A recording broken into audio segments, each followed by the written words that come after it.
Good afternoon, everybody. Nice to see everybody here and everybody on YouTube. This is a New Shore Town Council manager work session, hybrid meeting with the town housing board. New Shore Town Council meet via telecommunications pursuant to State of Rhode Island Executive Order 22-01 dated January 6, 2022. You should all have the access codes. We do not have the bandwidth to support a video link for members of the general public. To participate, raise your hand on your phone by pressing *9, mute and unmute by pressing *6. To see supporting documents for the agenda, please go to Clerkbase, where it is all located on the Clerkbase system. You can also, obviously, if you're watching, but for those who aren't, you can watch this on YouTube. There are two agenda items. The first one is going to be, I think, the bulk of the meeting, which is to meet with the Block Island Housing Board to discuss affordable housing initiatives. Before we, I sort of think there's going to be a good discussion, so it's not necessarily one person talking out or necessarily having Cindy talk the whole time, but does anybody on the council have anything that they want to say right up front? Or other than that this is an important issue? Did we have any more information? Just hit your button. Sorry. Did we have any more information on those? A reference chart that Cindy sent. It was in the note from Cindy. It said, once again, the board would like to take a run at it.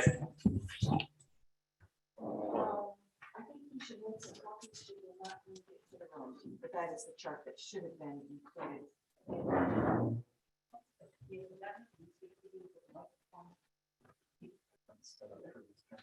Yeah.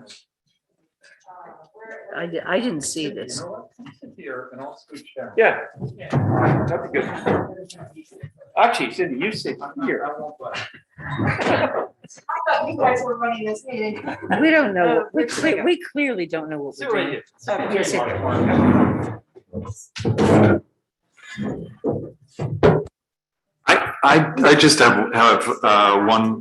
Oh, sorry.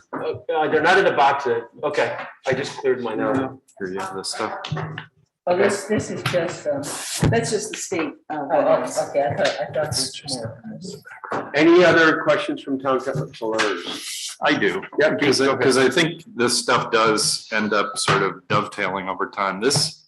I think this conversation is, we've been talking to the lobbyists we retain pretty regularly and talking among ourselves and everybody in the community, and we're potentially having a moment in time where the federal government has put some money on the table, the state government has money to put on the table. There seems to be a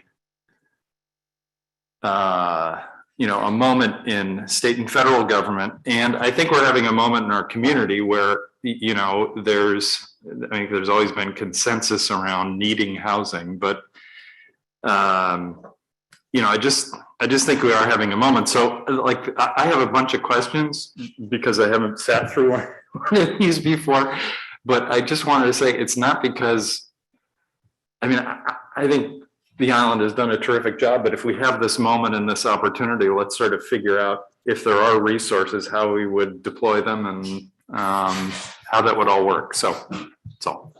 Okay.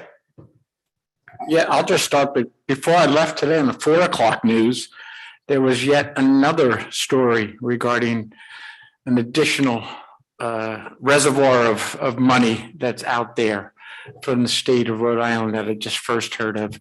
So yeah, the money's there. That's why we spent a lot of time earlier this week with our lobbyists discussing priorities without discounting others.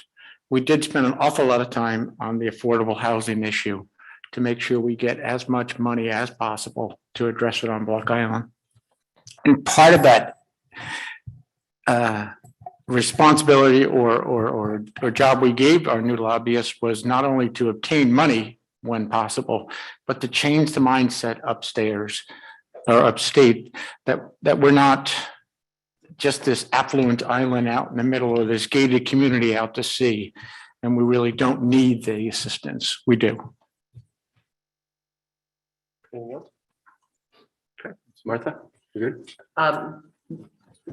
Which one of these? I think this is the one that works better. The only thing that I would add to that is I don't think money in and of itself is the only. If somebody dropped $7 million on us tomorrow, we'd still be sitting here with $7 million in the room, who knows how long. I think zoning has to be looked at again. We haven't really looked at it in a long time. People come in with special proposals that have, way off the mark. But there are probably small things that can be done and maybe don't have to be done through the town. Or not spearheaded by the town. And I think we all encourage that sort of effort if it's at all possible to happen. So if I can, without summarizing, but at least from my perspective, I am really encouraged with the room. And for those who are on YouTube or listening in, the room has sort of a number of different people and others still coming. But there's a group on sort of affordable, attainable housing that started up. That's what I call a grassroots organization. A number of folks are from that group here. And I think that is a truly valuable, critical part of this whole effort. Obviously, there's the town council and there's the housing board. And I think one of the things that I feel is we need to all work at this together. And we need to all come together on it versus, this is a housing board thing, so let's let the housing board run and continue to burn out. I did have a long conversation with Senator Sosnowski a couple of weeks ago, and I really want to make sure everybody knows how impressed the state is about what Block Island's done, and I attribute that to the housing board and all the work and the number of housing, the percent of housing Block Island has done, and I do say the housing board has done an amazing job. Now, my belief is how do we continue to build on that and see where the voids are and what do we need to do? There's been a lot of discussion, and I think we're going to vet it out here a bit about rentals. There's a lot of grassroots learning that's coming up through the group. Obviously, we're going to hear about what you guys are working on. But my hope is that together over the next number of months, many months, we can start to really figure out zoning, rental housing, there's different pushes and pulls versus this just being on the shoulders of a few people that have done an amazing job. So I really am encouraged that we can all work together on this, and then it's a matter of how to orchestrate and make sure that things flows right. So with that, maybe Cindy, if you could help inform everybody a little bit about, we'll get to resolutions, we'll get to a number of things, but I think if you could inform everybody a little bit about Paul O'Brien project and where you guys are on this, that'll start the conversation flowing. I really want this, if anybody have any questions, please raise your hand, jump up, we'll work through the chair, but let's really have a dialogue. Okay? Okay, well, thank you very much, the council. You just gotta push the little button there, the bottom one. Yeah, thank you. Thanks very much to the council for orchestrating this meeting. I think it's overdue and glad that we're all here.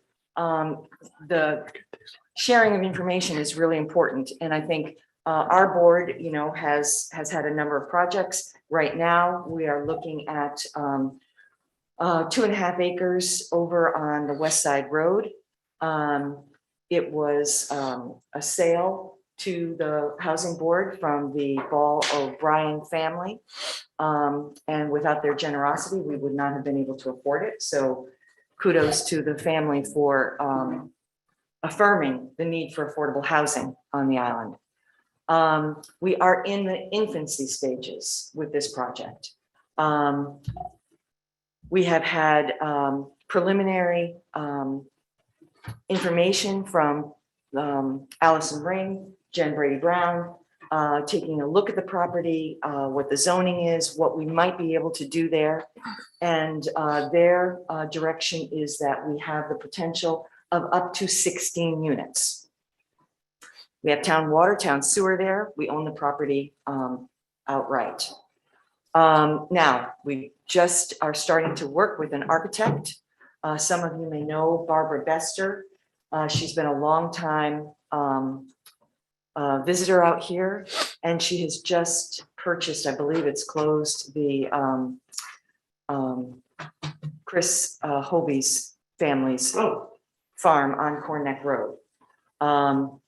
Barbara is an architect based on the West Coast. She read about the doings of the Affordable Housing Board through the newspaper articles and contacted us and has offered pro bono services for the conceptual stage of the project. We're having a little trouble getting our surveyor to finish what needs to be done, but hopefully the nagging will help and he'll come through for us. Barbara's going to be out here next week. So we're looking forward to starting to conceptualize the property. Whether 16 units will actually fit, with the contours of the land remains to be seen, but that would be our maximum number moving down.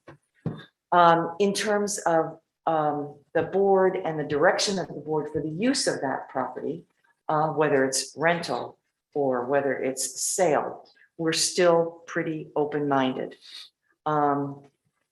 We know and acknowledge that there is a hue and a cry for rental housing, and we believe that to be very true. The challenge is the financial model that would, with the money that the Housing Board has at their disposal currently, whether we can make a rental program work. My personal feeling is we would need to be the recipients of some significant grant money, funding from the state, whatever, to make that work with the current budget that the Housing Board has. I'm sorry, Cindy, just for everybody in the room, and especially on YouTube, can you help us in a very lay way? When you say the model and purchases, how does that work in very simple terms historically, and what do you think about on the purchase side, and how does then that differ from rentals, so that everybody understands a little bit about what you just said? Just to step back, big picture view.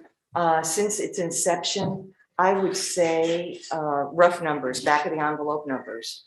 The Housing Board, through the 1% tax that is levied on summer rentals, we make in the vicinity of $100,000 a year. Last year, I think it was maybe 120, 119, somewhere around there, but in that vicinity, give or take 100,000. Since our inception, round numbers, we have had, let's say, about $1.5 million that we have utilized. What we've been able to do with that is through judicious purchase of a few parcels, buy the land, save up enough money with our annual revenues every year to be able to do the groundwork on the project. So get the infrastructure of a project in. Then, because the town has allowed us to levy bonds, we use that bonding authority to borrow. So we go to a lending institution, borrow the money that it would cost to build the houses. And then we have sold the houses, and the money from the sale has paid back the loan that we borrowed, the bond. Well, it's actually a note. Yes, thank you. And so then the Housing Board continues. So then it takes us a few more years to get a little war chest up to start to be able to invest in the next project. So it's very fiscally responsible. It keeps the Housing Board in business, so to speak. And that model has worked and would continue to work, I think. Once we look at rentals, you don't have that cash coming back to the board. So we would then be taking out a mortgage to purchase, to build the houses. Bonding. We Yeah, that would be bonding, we would bond it and, borrow the money to build the houses. But then when you are renting them, your money comes back in dribs and drabs. So we would then be indebted for a number of years, which would suck up our cash flow. So once we go to a rental model, and we're certainly open for anybody who's got great financial acumen and can, create another direction for us. But once we go to rentals, I really see the need for more money, cash infusion. So it's a different, it's not your own, it's financial infrastructure more than there's something different about building rental. Well, of course, when we do a home ownership and a sale, you are essentially stepping away from that. The homeowners association kicks in, the town ceases to be a huge player in the ensuing years. If we do a rental project, it would certainly require more staff expertise than the current housing board has. We'd probably have to hire a management company to handle it. You've got ongoing maintenance, et cetera. I'm sorry, was that like project management in the sense of operationalizing or literally the ongoing management of Both, just? correct. Got it. Yeah, both. If in fact we're doing 16 units, if that's the number we're talking about, that in itself is going to be a challenge for our existing board from a project management point of view. Secondarily, once they're built, and if you've rented them, then who's collecting the rents, who's evicting people, who's, managing the property. So it would require more than our current volunteer board could possibly do. So right now, again, we have not settled on anything because we're still just starting to work with this architect. Right now, my particular feeling, and I think there's some support with the rest of my board members, is that we're thinking of a hybrid. We might be able to do a portion of rental, a portion of sales, and make the numbers work out. But that's just on the drawing board at this point. If I could just ask a couple questions, but anybody who has any questions in the audience, just raise your hand, please. Do you have any estimate of dollars, even if it's rough, as to what the cost will be? Or is that something as you work with Vester and start to scope it out? And the reason I'm asking is as we're thinking of or talking with the lobbyists about federal and or state dollars. And as you know, and I think everybody knows, housing is a huge issue in the state. And it's a big deal. So we need to make sure we get our bat in the game. When do you think you'll have an idea of roughly scope of work? Should one go after federal or state dollars? Well, Next month or two, couple months? John, I would defer to you, but I mean, you have to have a design, you have to have a plan in order to know what it's going to cost. Looking back at past performance, I'll just say, again, big picture, with $1.5 million that's come through our coffers. Thus far, the housing board has constructed 9 houses. Excuse me, 5, 6, 7 houses. We orchestrated the deal at Baker's Hill to get 2 houses donated so that's 9. We had 2 repurposed houses, moving houses. One was a great success, the other was quite the failure. And we helped sponsor 4 rental apartments at the Harbor Church. And we own a nice piece of land on town water, town sewer in fee simple. So $1.5 million, granted, over the last 12 years, has done quite well. But it's slow and it's steady, and it has been a very fiscally responsible model. Do you think it would make sense to sort of on a parallel track as you're working on design stuff to say, work with one of us and Amy or one of us and Mary Ann on a parallel track, sort of what the financing inputs would need to be in order to make that all rental. You know what I mean? Because that's not clear to me. I totally get what you're saying. I'm just wondering if on a parallel track we can, you know, meet with who we need to meet with, including, you know, other towns that may have figured out something that we haven't, or the state housing department about what they have to, you know, because they must have experiences where they fronted money on rental, you know, like, would that be okay with you if we, Oh, if we did that, you know, absolutely. just to try to, I mean. Absolutely. The past few projects, I mean, we have made forays to the state. We have put in grant, block grant applications. Yep. You know, and in the past, Block Island has benefited by those, but that money dried up Right. in the early 90s or late 80s or whenever it was.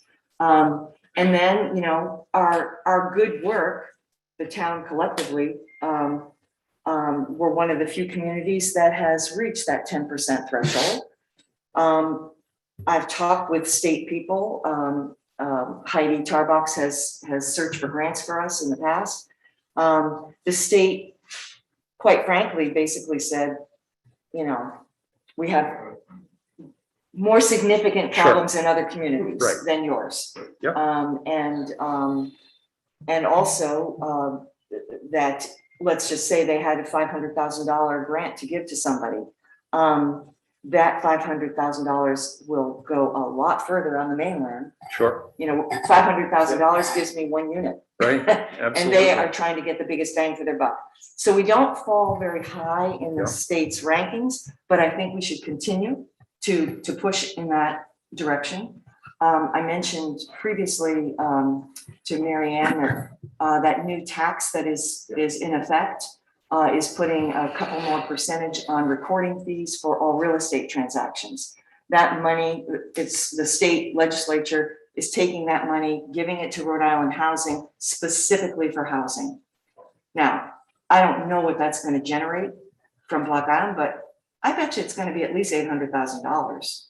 We don't get that. It goes to the state. I don't understand that, but what is the formula for getting it back? Well, that's what I would like Yeah, we need to as a figure that out. legislative Yeah, effort Yeah. for the town to quantify how much money we're actually generating. Even knowing that number will give us some leverage. If you have a project, you can say, hey, Block Island contributed X number of dollars. We'd like to see, you know, some of that coming back. So that I think is important to work on. It's also possible we could do a, Hold on one second, if you don't mind. I'm on that, with Rosemary on the housing board. hey, Rosemary. I just think that people. Rosemary, I'm sorry, can you can sit one row up and drag the microphone over That's all right. if you want, but. No,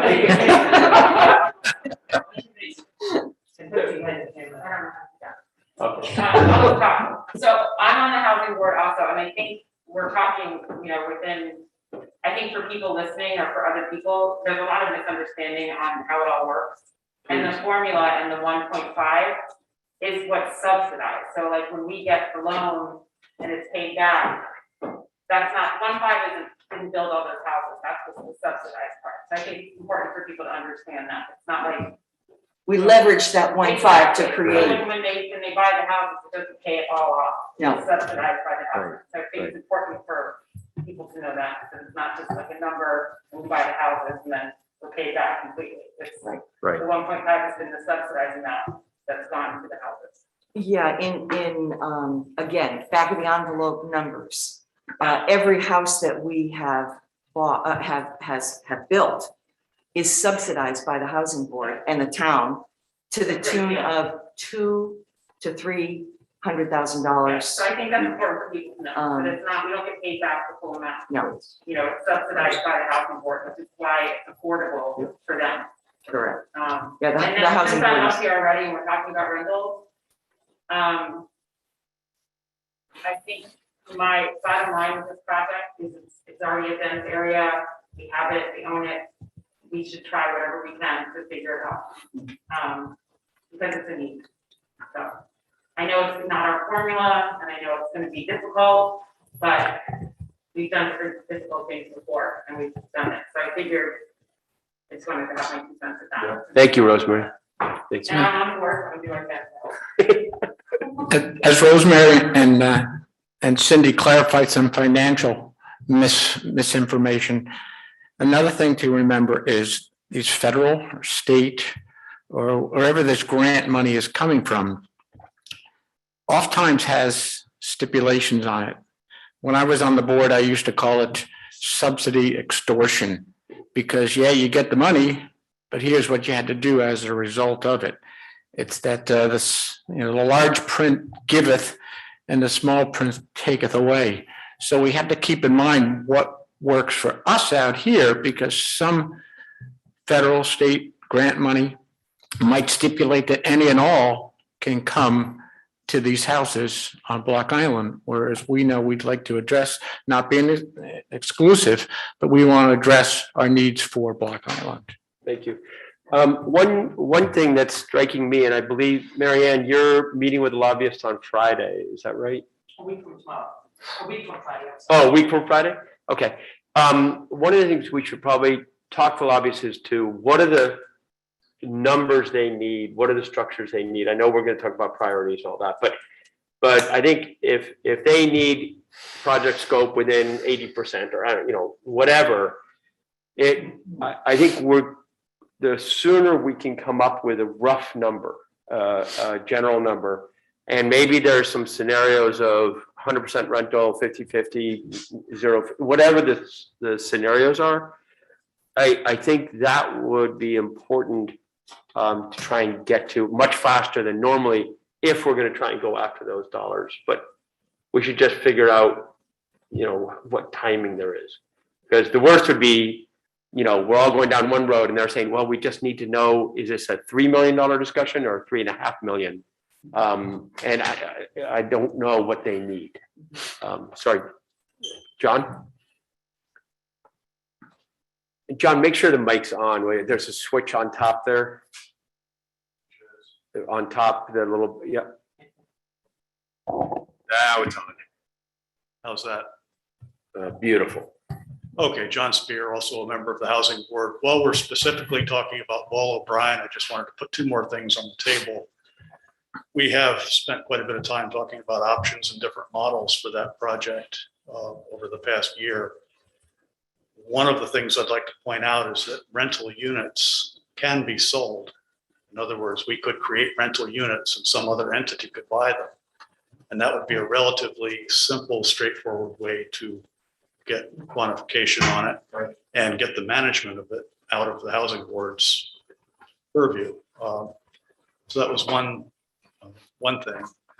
The other thing that we've talked quite a bit about, and we've done some surveys, we've talked to community members, is that there are other reasons beyond just financial to consider a hybrid model. One of them being that you're essentially creating a neighborhood, and this does border on social engineering, but our feeling, I think we have a consensus on the board that a mixed project might be more palatable, more community friendly, a model where a dense neighborhood is partially people with an ownership stake in it and partially people renting. Again, this is social engineering, not my area of expertise. I'm interested in other people's opinions about it. So I just wanted to put those 2 things on the table.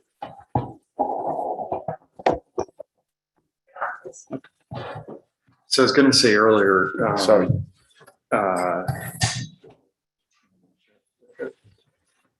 One of the things that I'm curious about when we have this financial conversation and financial structure conversation is, there's the federal money, the state money, we've talked about that, but if there is an amount of money that provides enough of a financial base to do rentals, to account for the fact that the money is coming in a different way, over a long period of months, and that creates a cash flow problem. That might not be a huge amount of money. I mean, it's bigger than $100,000 a year, but it just occurs to you, you know what I mean? It may be you need a bank account of $1 million to do that, or you need, you know, I mean, I'm making those numbers up, but that's part of it. If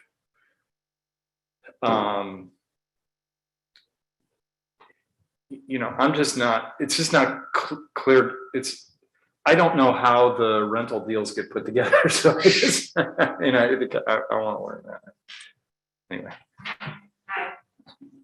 Just to what John said and what you're talking about with the rental, it's also, and Mark mentioned, when we get federal grants or state grants, we have to abide by their rules, which sometimes are very different than what we need out here and what's needed for the people that have lived here for 10 years and 5 years.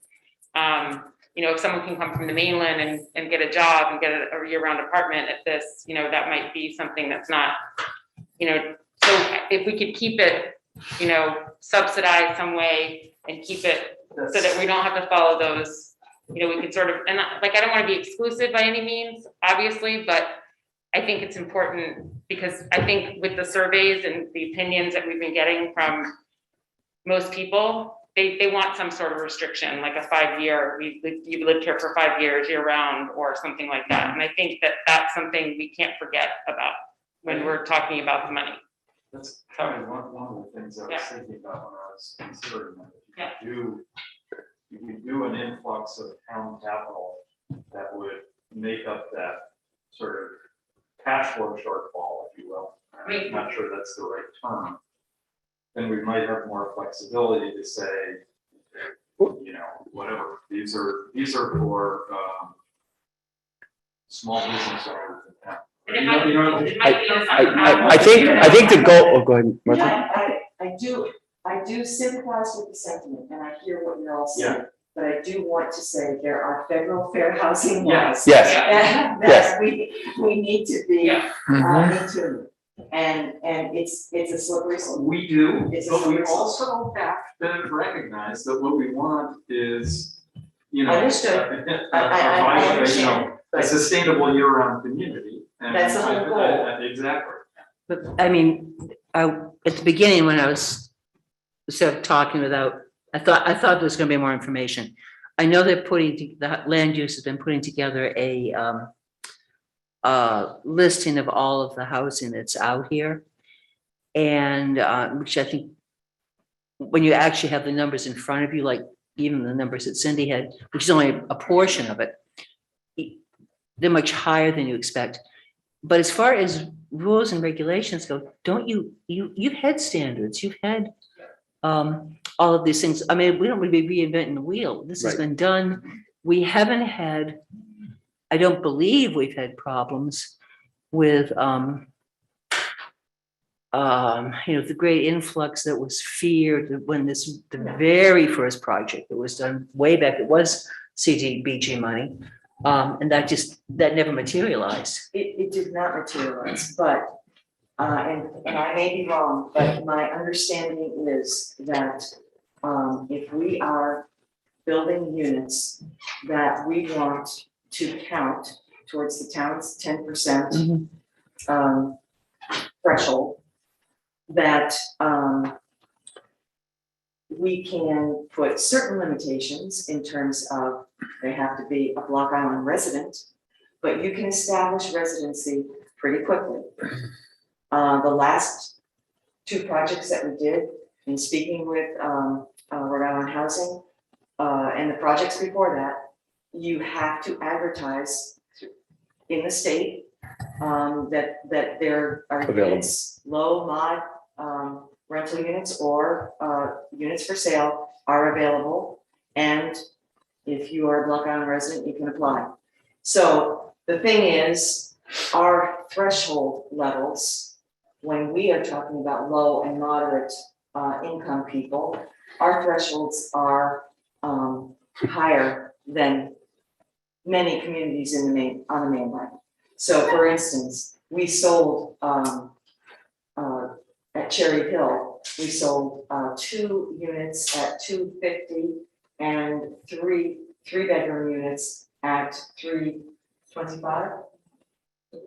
Yes, 325. And those would not be the numbers that the average low-income person on the mainland is able to afford.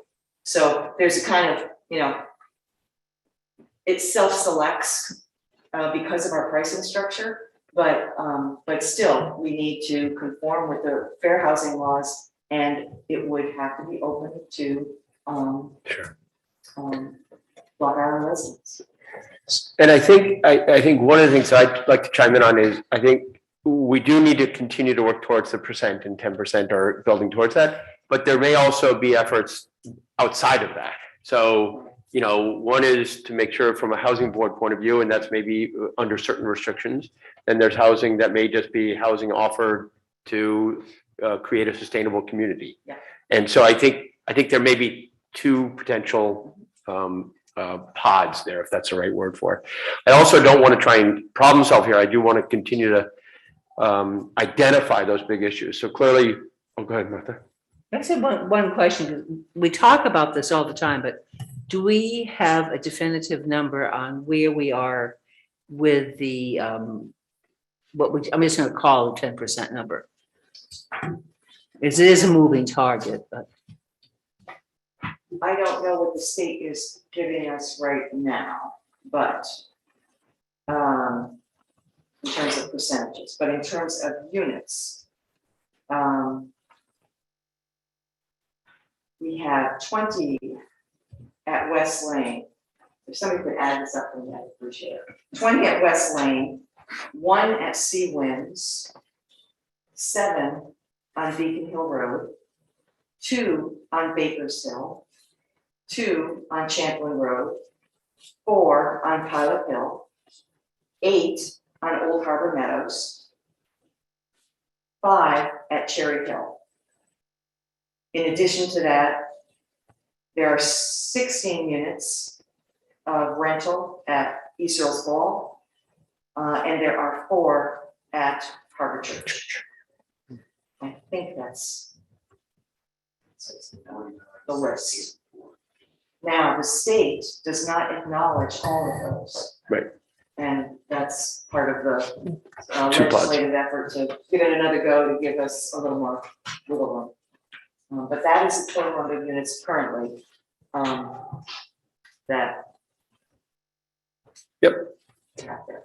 Hold on, Chris, just 1 second. Doug?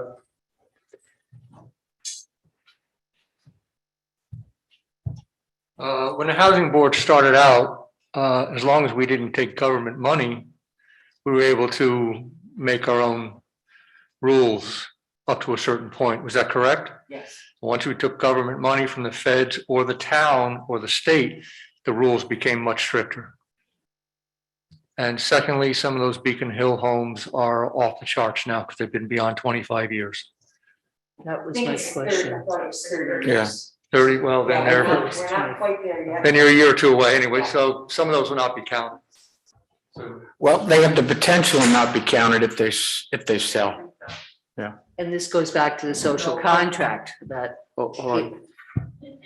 The original was 25 years. Once you owned it for 25 years, it was yours free and clear. You can do anything you want with it. It's doesn't go back into the pool if you sell it. If you sell it within the 25 years, yes, the clock starts again. Right. There's only been a couple of those. Yeah, it's 30 years if I remember correctly, Doug. Whatever. Yeah, I thought it was- And yeah, we lose that if indeed it resells. I believe that was the late 80s or 90, 92 was very, so you're close on that clock. I thought they changed that law.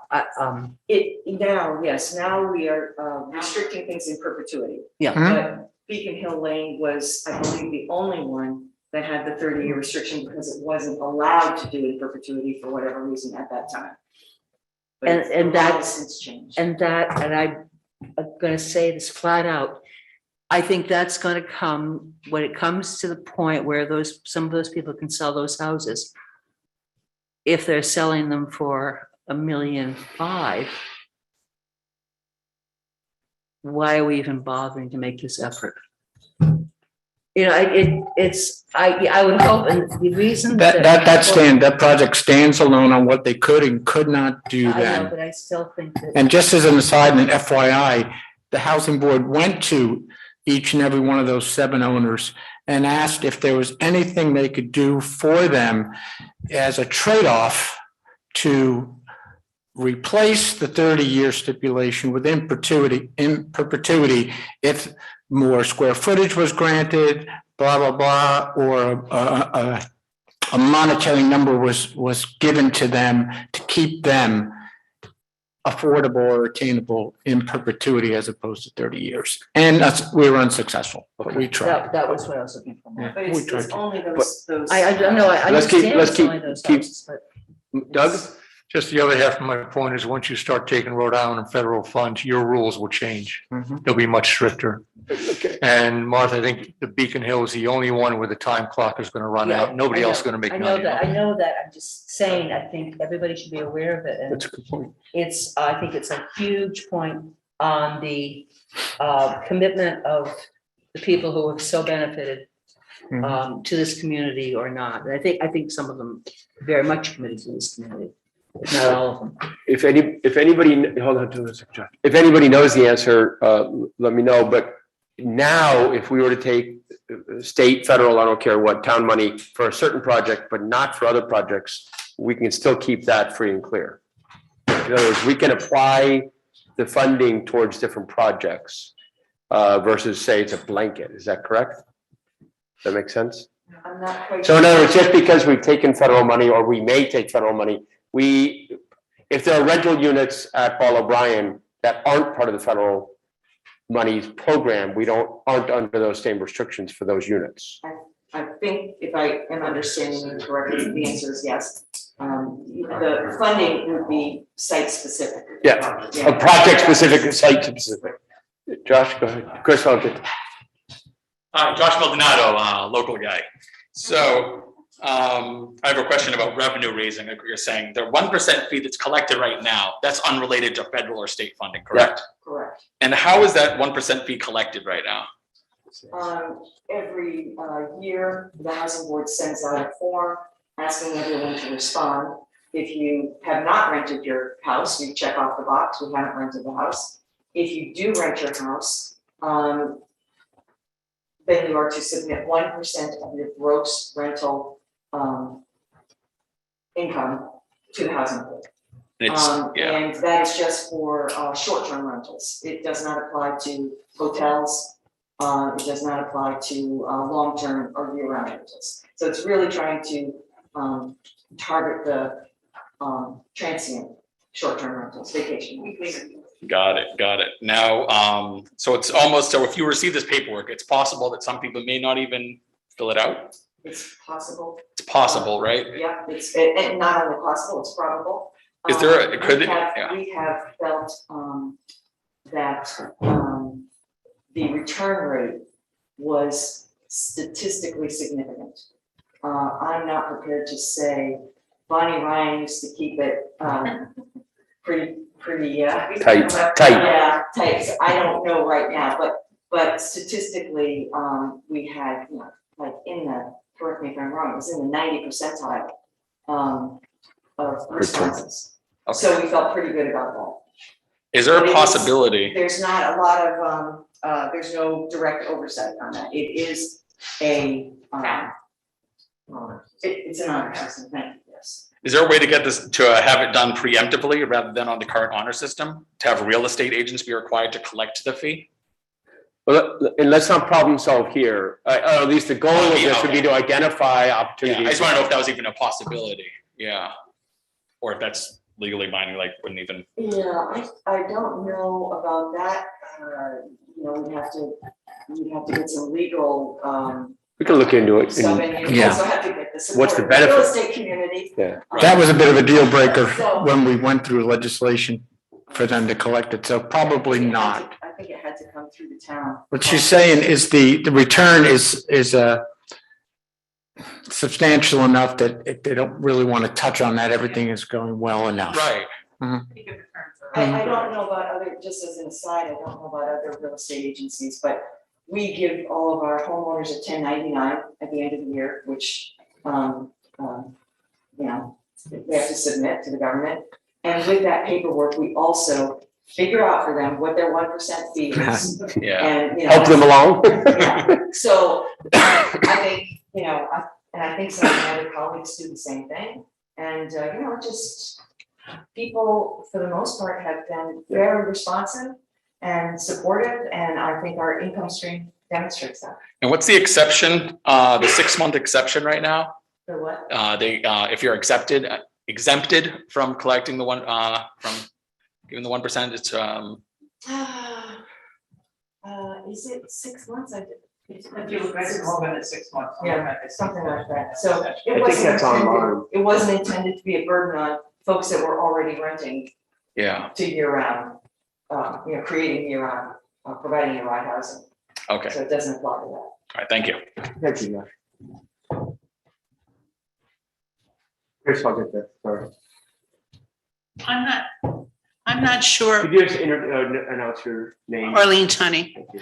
I'm not sure why you can't come up with a budget figure. If you had 10 units at 750 square feet a unit times $400 a square foot, that's $3 million. And it's a lot of money, but it's very simple. Well, we just haven't gotten to that point. It's certainly Well, right down the road. Yeah, you're talking about 16 units, so, you know, I mean, just take 10. That's the easier number to deal with.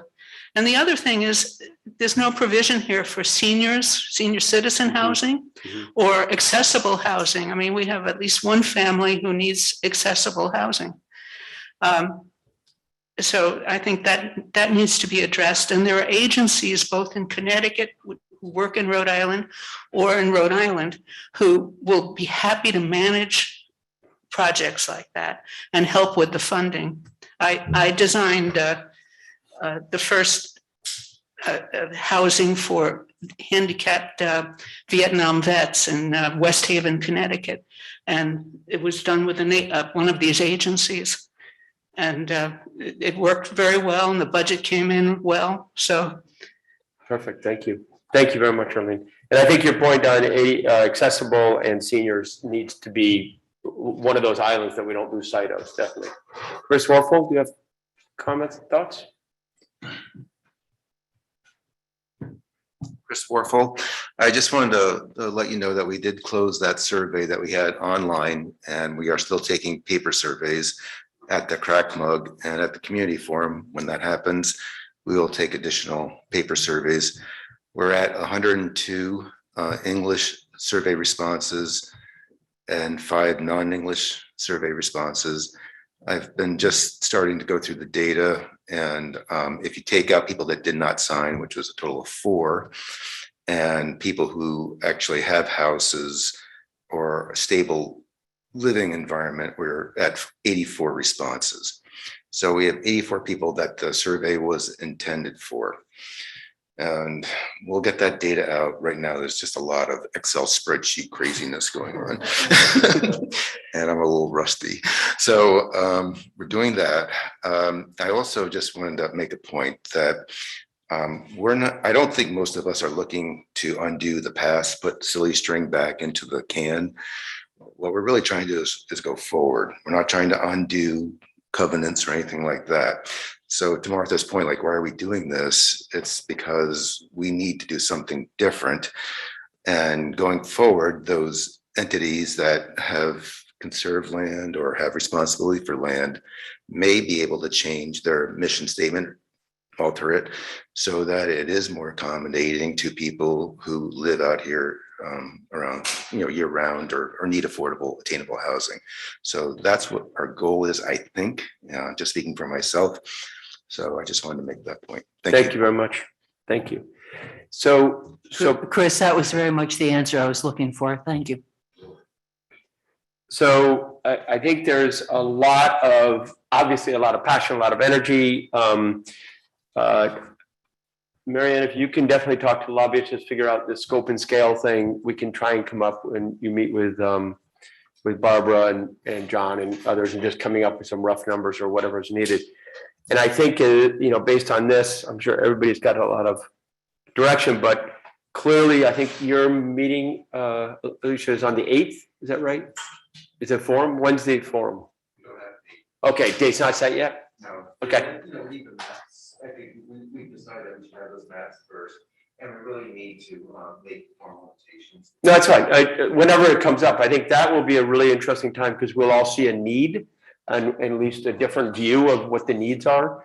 And then it's about a little bit to Martha, early comment, zoning, how does that play in, whether it's 513s and then a new 513 or whatever you want to call it. Obviously on Paul O'Brien, other potential lands. I mean, I think we've got to cobble this together and we got to do it together versus it all falling on 7 shoulders or however many people there are. I think the housing board would also like to have some sense of what the town has planned, say on the Thomas property.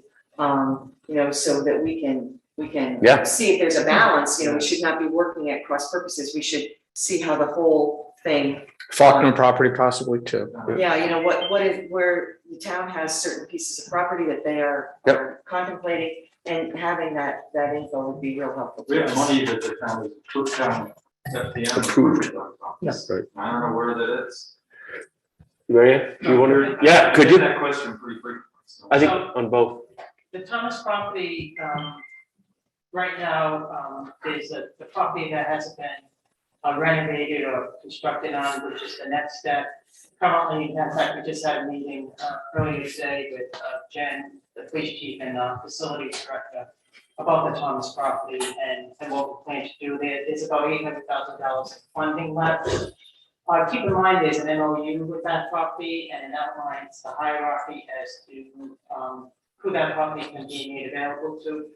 First is police officers, second is town employees. When I say town employees, I include school employees in that. And lastly, Black Island residents. So that's the hierarchy. What we're looking to do is, we need to work this out with the architect and, or we may do a module, but we're not sure. We're looking to do two bedrooms and one bedroom on that property. We're also exploring bedroom facilities, living facilities for the CSOs like we had this year, also in that property. And we'll most likely, based on the conversation we had today, hopefully have finalized where we'll know what we're doing in the next 3 to 6 months. And we then need to look at the numbers to see if we have enough funding to get that done. So, I'm sorry, within the next 3 to 6 months, we'll what? We'll have a definitive plan as to how to move forward with that. I think 3 would be better than 6. It's been out there for a long time. Yeah, it has been, yeah. What also has happened is there was a clause in the ordinance, the 513 ordinance, that we had, that it was applicable to the Thomas property and that expired. It's sunset last December, so we are revisiting that, planning and then to the town council to increase, to change it so the sunset is. So the current, That time goes. so the way I understand it, based on your comments, at least as of now, it's 2 bedrooms, one bedroom. So in theory, that's 5. Okay. Yep.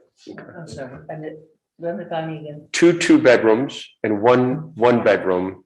And then this idea about CSO, That's 3 units plus a CSO. 3 units, 5 bedrooms. So I have this question about rentals still, and it involves whether you feel we have, the housing board has sufficient, I don't know, for lack of a better word, infrastructure for sort of to be carrying rental units, you know, to be a landlord, I guess, you know what I mean? Is it just, I think we have to. But I think that's known, right? No. That's why we're gonna. But I know, I think everybody knows, I believe the answer is no. No. I believe it is too, so we have to talk about what the infrastructure is. Right. Well, East Hills Ball. Which I thought that was what this meeting, part of what this meeting was. East Hills Ball is 16 rental units, was, I don't know how old it is, but that was Farmers Home money. And they have a private company, Wildwood, Right, yeah. that manages the units, collects the rent, takes in applications and weighs them and qualifies who is able to apply there. And I would think we would need a similar type of company that would handle all of those processes. Because when you think about it, as a town, we're talking about doing more rentals. The town already does town manager's house, chief's house, the beach house, the motorboat, potential the Coast Guard station, doctor's house, Thomas property, I mean, I'm wondering whether there's a smart way to sort of have, an efficient way to have, an entity or a person who is kind of in charge of that every day. Because it's, when you think about what we have, it ends up being a lot. If, let's just say you did a hybrid with 16 units and it was 8 rentals and 8 owners, that's each more. That's, that starts to be a pretty Big number. significant mass of, it's not just mowing the lawn, Well, I think the housing board is very clear that that is beyond Yeah. our scope and ability. So as we are understanding, if we're going to do a hybrid, if we're going to do rentals, then the model has to change. Right. So no question, there's not a person sitting on the housing board currently that's gonna raise their hand to be the person to evict people. Right. If I can, I think Keith brings up a big point, which is it's not just about new, it's about existing and new. And so you go from theoretical 8, if it's 50-50, to 28 or whatever the real number is. So I think, I guess that's a big town discussion. How do we manage that? Is that an outside party? Is it that's a great question, Keith. To And really, that sort of segues into what is the long-term plan? In other words, Right. Have we figured out that really what we're gonna need over the next 7 years is another 12 one-bedroom rooms? I'm totally making these numbers up, but, or we're gonna need, we feel like based on our projections that we're gonna need 8 2-bedroom rentals and, 10 3-bedroom, whatever that is, but, one of the limitations it seems to be that you guys have faced and managed so extraordinarily well is, discreetly doing project by project, it's really impressive. But I just wonder whether it would be helpful as we go through time and as we engage more, for example, with state government to say, this may not be a today issue, but in our plan is to have 7 more 1-bedroom rentals. It just seems to me that would be the just adding into it, and we have hold on one second. My hope would be that through the study that Chris mentioned, and we start to learn needs, put it together with your study, we can start to project that out and then continue to revise it. But what Martha was saying is an essential part of that, which is it's not just identifying units, it's identifying places where they could be put under our current regulations, whether we have to change things, whether, there's. I'd like to It's pretty interject, broad, I yeah. know you didn't want to go too much on legislative, but I would like to interject 2 things. One, at the very beginning, I wanted to say, please remember Block Island Economic Development Foundation. Yep, good. Because they have built the majority of the affordable units that we have out here. And I just want the record to show that BED paved the way for this, and they deserve a lot of credit. They fought for years. Absolutely. To get the town's attention, and persevered. So that's one thing. The second thing is, my dear friend, Boy,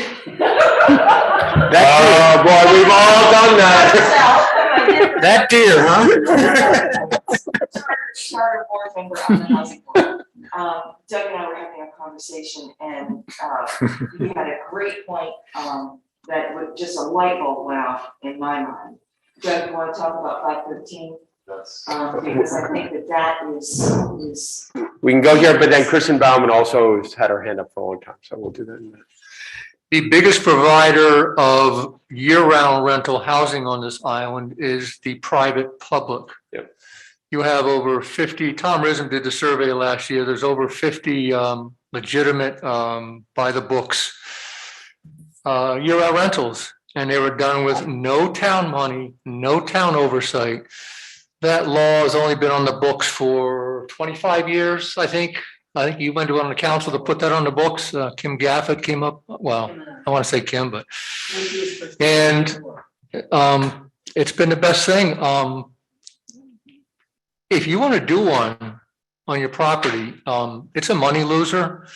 But I think it's the best way to get year-round rental housing. I would look at that ordinance, see what you can do to help it. I suggested to Cindy that right now you're spending an average of $250,000 for every unit you get a year-round person in. I suggested perhaps a subsidy, I won't give a number, to someone to help them build a 513 on their property. There'd be conditions, yes. But look at the ordinance and see what you can do with that. Right now, the town offers a tax break for the value of your 513, which is useless. Yep. Because as soon as you give it up, you give all the tax money back. It's just, what's the point? So I think something could be done, work it out, but I think that's the best thing. That and what was in the past, the zoning is when apartments above commercial stores were allowed. There are many apartments above commercial buildings in this town where the bottom part is retail and there's apartments above, a lot of them are year round. That's the other thing which was good. And to address the senior housing, please correct me if I'm wrong, but the Kelly Doucette project down the end of Connecticut Avenue, where there was a house on the corner, and one of the units called the Martin House was supposed to house four. Let's see. I got to watch what I say because I'm old too. But elderly units, one person applied. Right. Which is why that's no longer a unit. I mean, you can say here, this is it, come get it, but somebody, no, I don't want that. And so it's kind of hard to target things. I think you've got to build things, and has anybody, you talk about elderly, well, who applied, who applies for your 4 or 5 on the Cherry Hill? So anyway, but I think the 513 is, I would look at that very strongly. It's not the management. I agree with Cindy. We talked about that for years. We did not want to manage. No. We did not want to manage. We just thought it was headache after headache, but it seems to be working by the private property owner. They're managing very well, I think. Thank you, Doug. And I will say just on the 513s, the 50 that are present, I don't believe any of them ever went for the tax break. So nobody has asked for it. So it just furthers your point. And I believe very strongly in what I'll call 513 plus or whatever we want to call it, but we need to figure out, having looked at doing it, and I've said this in a couple of meetings, the math is so ugly. So there has to be some subsidization or something or some ideas. Mark, I know Let me just, sorry, Christine, but let me just expand on that because I can segue. No, I have a 5:30 meeting, I'm like, bye. Bye, sorry. Now that it's brought up, I don't want to pass up this opportunity. This accessory apartment idea. I'm glad you're going hybrid with Paul O'Brien. Has there been any thought to a building, say, homeownership that has an accessory apartment in it? So all of a sudden they can subsidize, they can supplement their income and it's a win-win. We've batted that idea around before. It may be on the table again. As I said, we're not in the concrete stage of envisioning how it's gonna look, but that would be another option. The finances get a little tricky, given the cost of construction these days.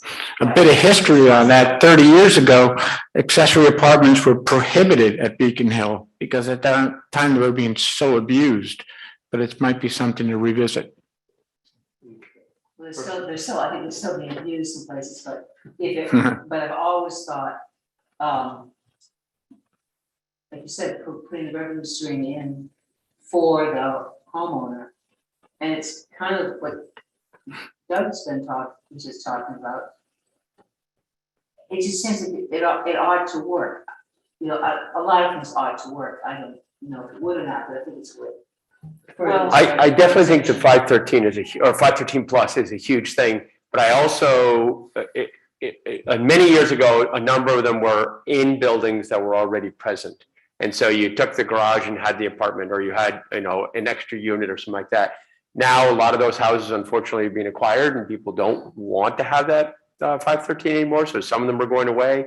And, you know, to construct new construction for 513, we just need to figure out how to do it. I mean, Doug hit it on the nail. Sorry, Chris, you've had your hand up for a little, oh, Rosemary's had her hand up, sorry. Yeah, so I have two parts. The 513 is a great way, but we also should figure out what they're charging, because there's no regulation on that, I don't think. So like, some people can charge an affordable rate, some people can charge a bigger rate. So if there is something looking into that, you know, there should be some, you know, if you are giving a 513, you want to make sure it is affordable. But the 513 currently has no financial implications, No, you right? can charge whatever you want per month. Right. It has to be year round with the lease, but you. That's can the charge only whatever thing you it want. is. Right, and secondly, this blankets what you were talking about. You know, we know the need for rental is there from our surveys, several surveys that we've done. We did one for housing, Chris has done one and he's doing that. We know the need is there. The conversation that we're having here is perfect, but I do think whatever formula we come up with, it isn't project specific. It's a blanket for the town. Just try to. It needs to be, and it might not be perfect in the beginning, but it needs to be something that we need to have it be a part of a town, you know, situation or something that way, because you do already have rentals. It's something that it is a need for the island, and it's something that's going to continue to be a need. So I think to figure out the best formula and to blanket it through all of what we do, town, housing, 513s, all of that can all be together in that. And I just don't want the rental aspect to get forgotten in that. You know, it's great to have the houses, but not everybody wants the house. Some people just want to rent. Right. So. You know, it's on your 513 thing, one of the things that occurs to me is you could, if you were, for example, as Doug was saying, and Cindy was saying, let's say you did a construction subsidy. Yeah, that's possible. And if you access the construction subsidy, you could have affordability, you know, the perpetual affordability standards associated with it. There are a lot of ways to solve it. Yeah. I think it's just important to think about Yeah, no, that. it's Not absolutely. forget, it's great Yeah, to get it, you gotta it's- forget that we don't want them gouging out for their 513. Well, the 513 plus, I mean, since right now there are no financial or cost structures towards it, not only building costs, I mean rental costs. I think that's something that we gotta all talk about, you know, how you make certain ones affordable. I don't know about anybody else, I'd love to spend a few more minutes on this, but I definitely want to get to resolutions and discussion around one of the things that the housing board has asked about, so. So.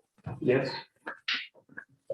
I actually don't think we should. Yeah, I don't think so either. This is the most substantive housing discussion we've had since I've been on. I guess we can agree to disagree with.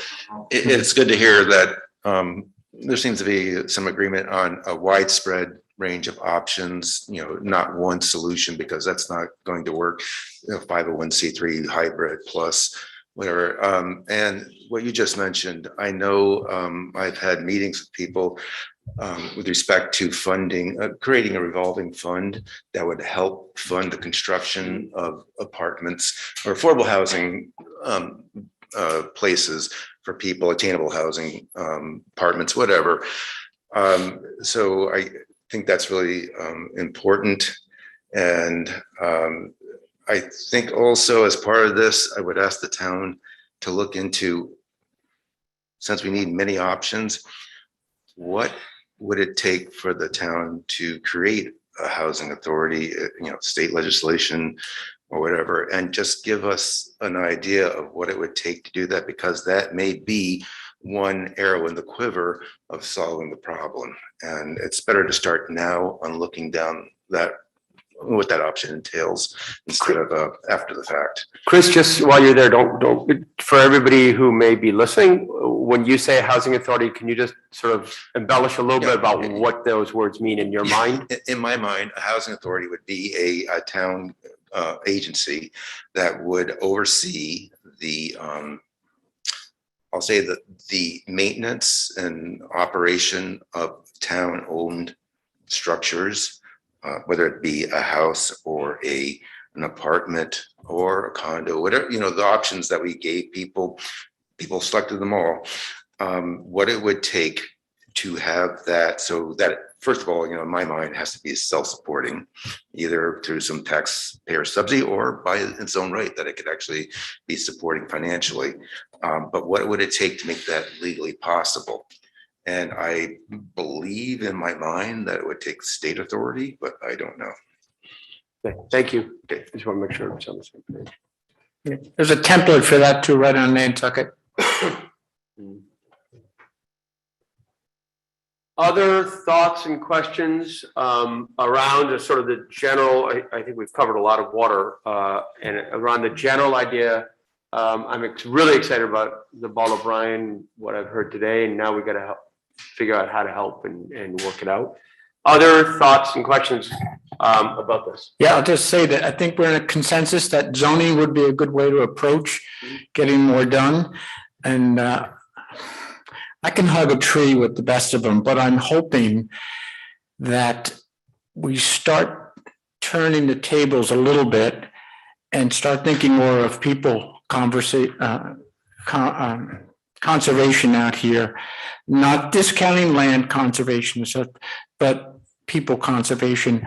And I'm just throwing it out there.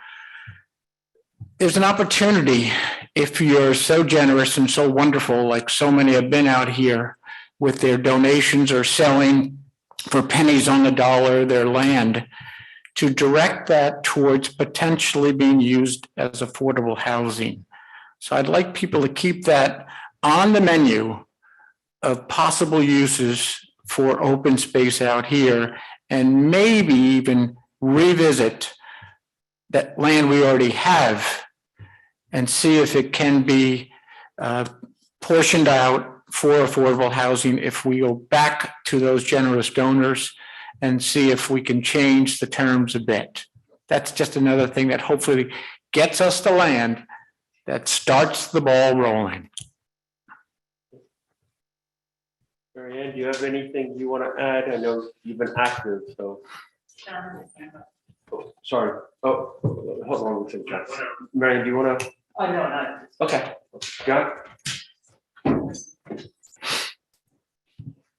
It's been touched on briefly, but I just want to remind everybody to keep one thing in mind, and that is that we do have that 10% mandate. Yeah. And as a housing board member, I think that has always been something we needed to focus on. So we're talking about all different options, 513 plus and so on and so forth, public-private hybrid models. But we do have to keep that 10% number in mind, because the housing market is such right now that we're creating more houses every year. Building permits are high. We are losing some of the houses that have previously been counted by the state. So whatever we do, we need to maximize the number of new units that the state will accept as affordable. Martha, how do you think we should have this conversation about zoning? Because I think we all sort of know that it has to happen. Wondering if it would be worthwhile just to have it as an agenda at some point soon, just sort of know about it. You know, one of the things that, this is not answering the question at all, but it seems like in the one of the issues that came up was the cost of adding 513.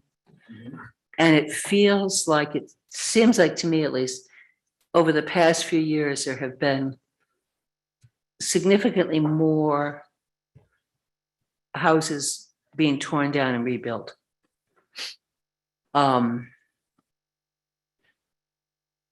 Just talk to those people before they tear their house down and rebuild it. Because this is always been one of the hardest things, is getting to people before they build the house. Because you don't know the house is going to be built until the foundation is being poured and, that whole process. But as far as zoning goes, I think it's zoning, it's planning. I think we have to set, I know we have to set a definitive end result and say, we don't want a study. We don't want 6 studies. We want to know how we get here. And we have to decide where here is. And what do we do? And how can planning, because it's planning, not zoning. How can we get them working on, what do we want them to work on? And how can we get there and don't tell us how you can't do it, tell us how we can do it. Mhm. Can we have Allison Lynn at an upcoming meeting? I'd rather have Bill Landry. Or Bill? But what are you getting at? And Cindy, like, let's have a real conversation about sort of what the land use barriers are. And Bill used to be your attorney too, didn't he? Yeah. So he's familiar with this whole, Yeah, I think Allison also may have those. he's not like Bill. I think that, Density that comes from conservation land, there's all kinds of interesting stuff. And I think that was also, I'm sorry, just a good point that, Mark made about looking at, the times have changed and there may be land out there where the problem is it depends upon who holds the easements. Because they're not going to, maybe they will decide to be plain nice, who knows? But it's worth looking at. As I was saying to somebody, Cindy, do you want to speak just briefly, smiling through? Was that your first acquisition? Can't remember whether the Ball property was or the Smiling Through. But that was, back when I was on the land trust. yeah, well, but that just is a good example of a piece of property that was bought with a house on it and then the house was sold. Yeah, we conserved the house lot and purchased the additional open space, the additional land. Which is all. A lot of the, just to go back to early days of land trust and Barbara's here, so she can speak to it too, but as a general statement, in those early days of land conservation, most of the deeds that were conveyed are pretty darn restricted. And I'm not sure that there's much latitude to make changes. We've had a couple forays, encouraging land trust and Block Island Conservancy to remember the housing board, if they're acquiring something, we just need a little corner and there might be a deal that comes their way that would work that way. But from the past, I think most of the easements and deeds are pretty tough to change. I also think that people involved in land conservation are bright and given hand and understand that housing is critical. So to me, they need to be at the table. I think they've been part of the solution on more than one, so. Yes. Barbara, go ahead. So Barbara McMillan Land Trust, and to really pick up on what Cindy said, it's hard for us to, or nearly impossible legally, to change the use of properties that we've already acquired, whether it's us or BIC or Nature Conservancy, because there was tax deductions that went along with conservation donations and so on and so forth. However, I think I can speak for all 3 groups that as a forward-looking matter, as Cindy said, if there are projects where we've tried to do a few, and for various reasons they haven't worked out, but if there are projects where we can acquire land with structures on it already, where the housing board or the town or somebody can develop that as housing while we take an easement to protect wetlands or whatever it might be, the conservation groups are certainly willing to do that. Well, there's the house out on Old Town Road that, across. That was one where we tried, it didn't, Yes. there were things that came up. There was, years ago, we tried to do something with the housing board, but we are, I think I agree with you, that we should be, Keith, that we should be included in that discussion because we can help with that financing aspect of it, right? So back to Smiling Through, I wasn't on the land trust end, but my recollection is that by buying the house lot and selling that, that's how we paid for acquiring the rest of the open space. So A big, open space. so we could do the reverse. We could use the open space acquisition to help fund some housing of some sort. So there's a lot that we can do. Unfortunately, it's easier to go forward and do things than it would be to try to back up and change things. Not every piece of land that was acquired had a tax write-off either. No, absolutely not, Martha. I'm not saying that everyone No. was, but I'm saying that that's, as Cindy I said, give you 6 Reasons acres. and restrictions are. you're gonna see these restrictions are pretty severe, but going forward, we can certainly There's some that aren't. design that to be what we want. The other point I want to make, which has not to do with the land trust, is that I feel like the business community should be a part of this conversation because there may be opportunities for them to help fund or finance or guarantee construction. Because they all worry, speaking as someone running the bank, we all worry about where our employees are gonna live. So they might be worth bringing into the conversation as well. I would like to sort of, not today, but follow up on this question of how do we move forward a little bit? And I think the planning board and Landry definitely, but whether it's Allison or somebody from the planning board, Landry, who sort of covers the water line and really knows his stuff, I think that would be a really good meeting, and let's set some agendas. I think the other thing that was just talked about by a number of folks was the idea of setting sort of this vision. And even though it may be a shot in the dark a little bit, but at least starting to put some stakes in the ground based on surveys, based on numbers. This is what we're trying to work for, and we revise that. And Mark originally brought it up, but we just touched into it, this whole concept of a revolving fund, or how do we figure out how to start funding this, which could be partly fed, could be state, could be local, could be private, I mean, there's not gonna be one solution for this. And I think we should try and get a meeting sooner than later, I guess, is my thinking. So to provide, I know this has come up a couple times, questions, I found it shocked. Currently, the town has 62 affordable units based on the state, that Cindy said there are some units that doesn't meet the state criteria. And that's at 11.17%. What also this chart shows, which something which one person mentioned, is we do not have any elderly units, and we don't have any what they identified as special needs units. ADA, So, those two are two, although we have 62, those are two areas that, yeah, which is interesting, just for information. And they do outline what units they're considering in that situation.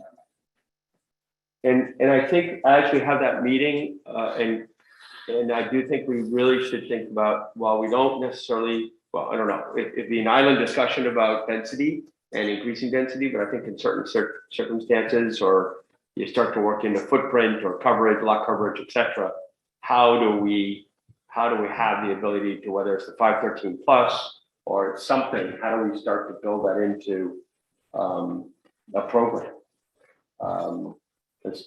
I don't know if anybody can answer it here, but I don't think the 513's been added in quite some time. So it's my understanding. Timing of added. The 513 is on the agenda of the planning board. Right. And they are looking at that. Good. And I think it's on the agenda that's coming up. Yes. Matter of fact, I think more have disappeared than been added over the last 5 years. I think you're right with that statement. Anyone online who wants to speak? That's a good question. Millie, is there anybody online that wants to chime in? I know. I mean, if you ask them to just raise their hand if they'd like to at this point. Okay, if anybody is online, just please raise your hand. That would be star something 6, I believe. That would be, raise your hand is star 9. So do that and Millie will keep an eye just in case. Doug, Michelle? Yeah, question for Mary Ann. When you said the number of units, is that ownership or is that rentals also? Both. Both. And they identified, based on this chart, what they identified of the 62, 20 are what they identified as rentals and remaining ownership. I just wonder how many of the 513 owners have been asked if their occupants are qualified. Because I don't think that question's ever been asked. I bet you- Okay, so I'm saying it might be something to research to find out, gee, we actually have more, because a lot of the 513s, people that I know renting, I don't think that would, I think would meet the income qualification. So might be something to look into. I thought Mark did that. Mark Tilson did that a couple of years ago. Good. Other questions, comments? Which really means 4 This has years been- ago. I don't know about anybody else. This has been, to Keith's comment, this is one of the more informative and sharing dialogues we've had about this, I think, across different groups. I look forward to getting more groups involved. Michelle? Okay, I just want to make sure we spend some time on the resolution and the request and making sure everybody understands that, and I don't want to lose that. So go ahead, Doug. This is something else I discussed with Cindy. That's a look. We are asking the housing board to spearhead provision of housing for the people that live here. And they have a budget of about $100,000 a year. The town gives them $0. About a third of my taxes go to the school. About a third go to the needs of the town. About a third go to the needs of the tourists. It's time for some of our taxes to go to the housing board so they can develop more housing.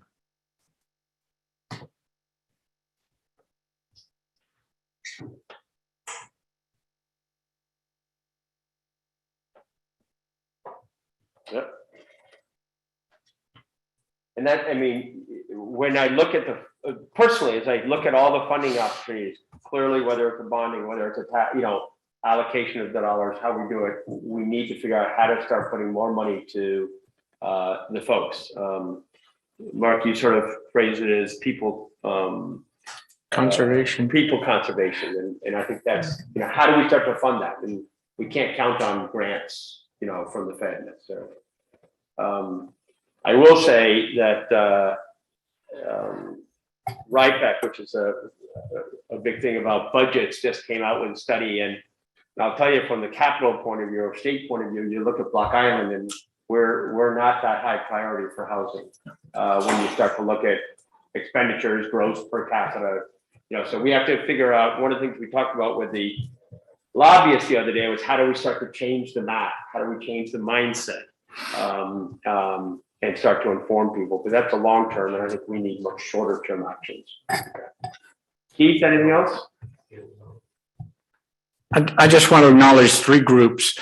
First of all, the housing board, since we started with $138 in our budget the first year, I think the housing board has done an outstanding job in their tenure. The conservation groups, I don't think any affordable housing project has been done on Block Island without some conservation component. Either if it's just in lieu of payment or putting land aside for conservation. So they've been a valuable ally. And Cindy brought it up earlier, and that is the Block Island Economic Development Group who started the ball rolling on this. And as a result of their hard work, have given us most of our affordable units on Block Island. So thanks to all those three groups. Okay. Cindy, can you, sorry. I'm sorry, you're talking so much. No, you're good. Just to address that I like point, the driving the pants thing. the property at Cherry Hill was thanks to Mary Ann Brown's hard work. There were 4 parties who had ownership interests in that property when we were offered the chance to take it over. Harbor Church gave up their 25% for housing. Block Island Conservancy gave up their 25% for housing, no compensation. A third party on the mainland gave up their 25% for housing. The fourth party, for a number of reasons, we ended up paying them, but so there has been some stuff done like that. And thank you to all those that continue to contribute. Thanks, Doug, for informing us. Cindy, and quickly, what does this resolution aim to do? Just for people who may not be fully versed. I'm sorry. Well, can we clarify what we've got here is 2019, 2018. I don't know what this is the old one? Yeah, we just gave that to you as a, so you would remember that we did this once It before. was- I remember doing this. Well, it must have been twice because Yeah, the this is numbers are second wrong. time- This is the second time around, so. And No, but this is more of a draft Yeah, to this show. is- This this is isn't just just sign. but what are we, I know, so you it don't better have- not be the sign, the wrong names on it. But what are these right, these numbers right? No, this was just to give you an illustration of what we Okay. did before. So I'm asking, the housing board is asking the town council to develop a new resolution for us so that we can beseech the state legislature to ask for an exemption, an exception for the town that similar to our zoning ordinance. The zoning ordinance was modified by the town 8-10 years ago, I think, allowing our definition of affordable housing to be 140% of median income in the state. The state standard is 120% of median income to be qualified as affordable housing. So that's what we're asking for. We've got turned down before. We're gonna take it to the state one more time. I think the atmosphere is correct right now, that everyone's concerned about affordable housing. We might have the ability to have a run at that. On the larger picture, that chart that we've included, and I think I sent I have a letter that I've drafted to our representatives. I need the resolution from the town council. This chart is what the state goes by. And from a lobbyist point of view, when I look at this chart, we are grouped, the cities and towns in Rhode Island are grouped. And I believe that they are grouped due to census data. That is a battle that we're not gonna win. Because we are grouped in with Westerly and Hopkinton. And then there's another group with the most of the cities and towns in Rhode Island. And then there's Newport and Bristol and whatever. Newport, Middletown, Aquidneck, Aquidneck, basically yeah. Aquidneck. So the long and short of it is, if you live in Newport, you have about a 20% advantage on the income guidelines of what you are able to own. And I think that there really should be one state standard, not a discrepancy between the towns, because every town, I'm sure, has a wide range of economic people in different economic stratas. So to me, it would seem that there should be one rate, and it should be everybody's rate, but again, that's a valid. The state median is. Well, this is at 120%.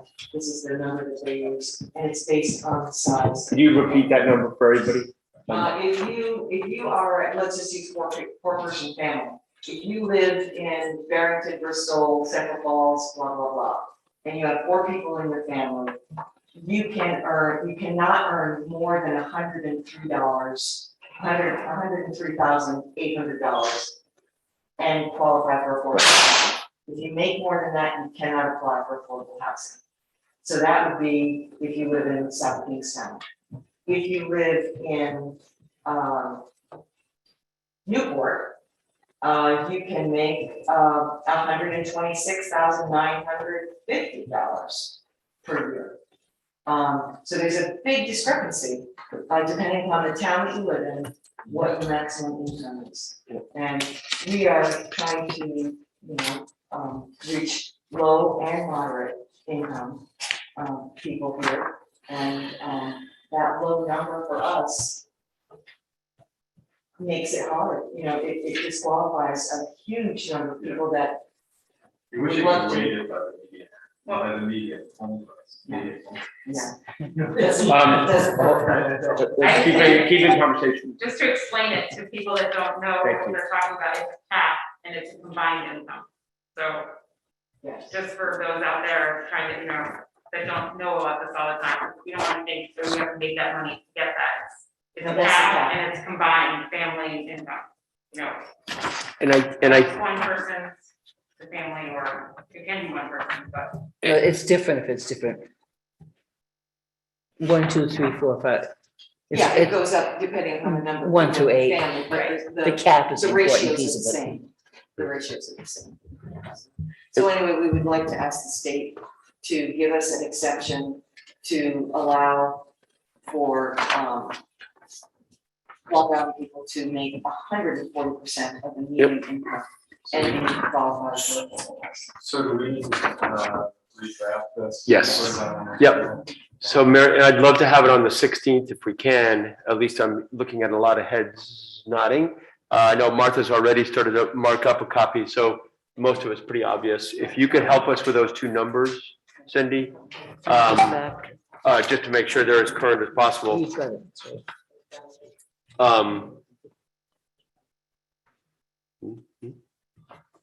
Okay. Okay, because I think timing is important.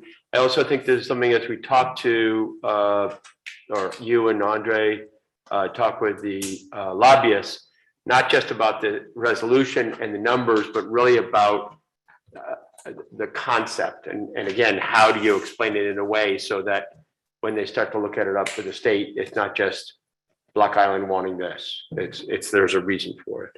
Well, I hope that the letter, and certainly I'm open to critique and redlining the letter that I shared with you that we drafted to send to the legislature. Legislators. That. Perfect. So, and I think the answer is yes, I'm sure it'll get passed just based on the conversation, and we should do that as soon as possible.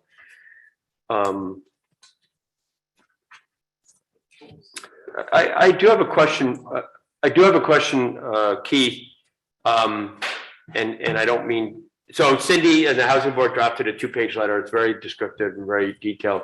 What I have learned about state senators and House representatives, they don't read. And so I'm wondering if, one of the things we could do is even have our lobbyists, Marianne, look at the final draft of the letter and say, okay, how do we make it so that it'll have the best impact? And I'm not critiquing writing, I'm about impact. I'm fine with critique, criticism. What we did last time when we were lobbying for it is we had, a longer letter, but we also ended up with Cheat sheet. bullet points. A one-page bullet point thing that tried to address the points. I have to say, I also think as this train starts moving down the tracks, not just this, but housing generally, we should have a housing day for Block Island in Providence, where, we have a group who meets with some of the leaders and policymakers on these housing issues. Because we do have it is unique is overused, except in this case, we are unique. And we have to ask policymakers to accommodate that. Yeah. I also think, if we can have a simple letter that was circulated among the voters that people could sign and send to our representatives.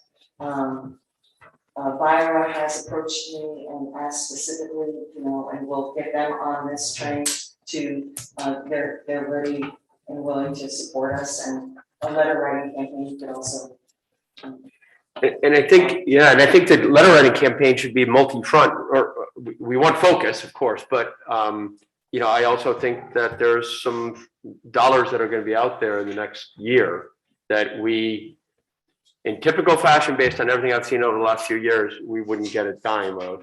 So let's make sure we at least get a quarter, and try and get something. So I think focus and focus. So. Other things you want to talk about? I think the legislative effort, lobbyists, and the 513 and the tax that the town will be collecting were my legislative agenda. So we've covered it. Okay. Keith, anything else? Nothing for me. Martha? Mark? Nope, I'll spend as many days and many hours a meeting takes to keep addressing this issue. Okay. Anybody in the audience? Thank you so much for all the participation. Anybody on YouTube or online, please raise your hand, which is *9. Don't forget. If there's nothing else, I really appreciate it. There will be many more meetings in addition to the one that Chris and Alicia and Josh and others are leading. There will be many more of these kind of, and I hope even more cross-pollinated meetings, including planning and others. So thank you all for your help. And Doug, thank you very much for everything you were saying. Have a good night. I make a motion to adjourn. Don't we have, don't we, What? I don't have another part of the meeting. Oh, I'm sorry, there was a second. Thank you very much. The housing, the number one agenda item on the agenda is over. Thank you. Sorry, Martha. Good night, thank you very much. Thank you, John. Thank you, Josh. Okay. Cindy, I don't know if you want to stay for this. This is on, we'd love you to stay, legislative agenda for affordable housing. It won't be, oh, I don't think